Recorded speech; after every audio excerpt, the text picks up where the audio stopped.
What's up, meta nerds? This video is all about the Supremacy, the mega class star dreadnought that both served as the flagship for Supreme Leader Snoke and as the headquarters for the First Order. Part of what kept the First Order a secret was the fact that they grew their power in the unknown regions, but also because their main base of operation always seems to be upon a capital ship and not some sort of large base centered on a single planet. The founding members of the First Order, which were Brendel Hux and Ray Sloan, used ships left over from the Empire, most notably Palpatine's Super Star Destroyer, the Eclipse.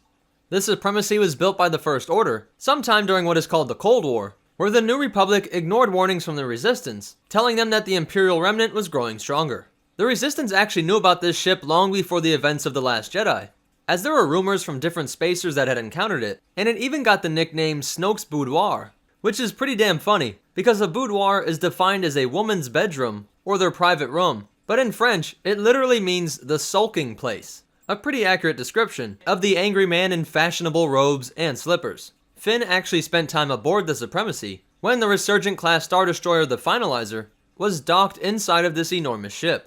After the event referred to as the Hosnian Cataclysm, Snoke felt that it was time to unveil the Supremacy and debut it to the known galaxy while pursuing the remaining forces of the Resistance. This enormous ship was crewed by over 2,225,000 personnel, which included officers, stormtroopers, gunners, vehicle engineers, factory workers, technical specialists, and communication staff. That's almost double the crew size of the second Death Star.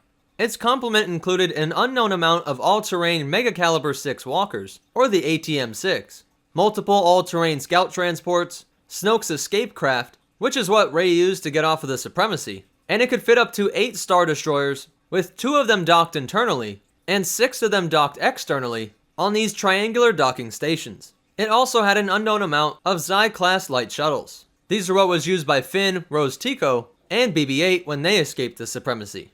Manufactured by Kuat and Trala Engineering, with Kuat and Trala being the merger that occurred after the fall of the Empire, and who were subverting the rule of the New Republic, realizing that the bad guys' obsession with mega-sized vehicles was much more lucrative work.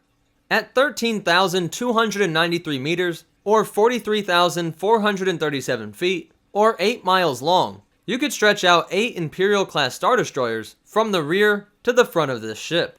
At 60,542 meters, or 198,630 feet, or 37.5 miles across.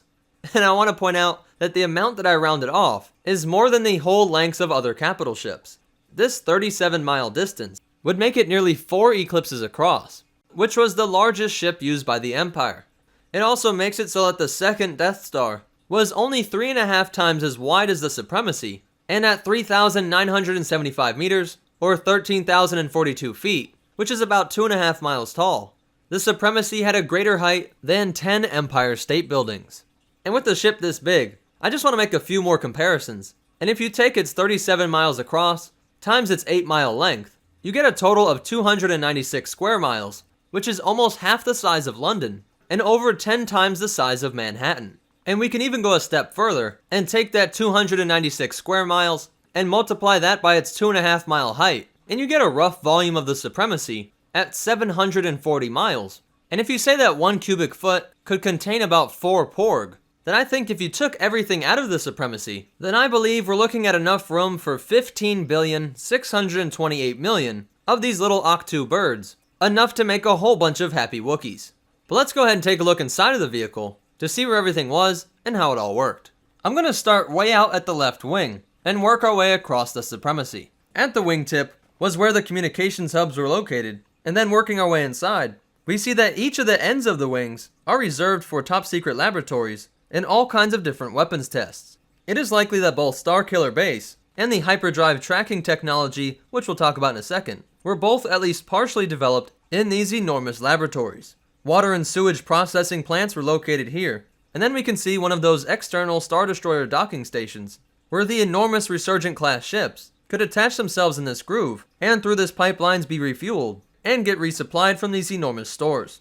Let's take a break here, and we'll pick it up in part 2 of the complete breakdown of the Supremacy. Hope to see all you guys in part 2.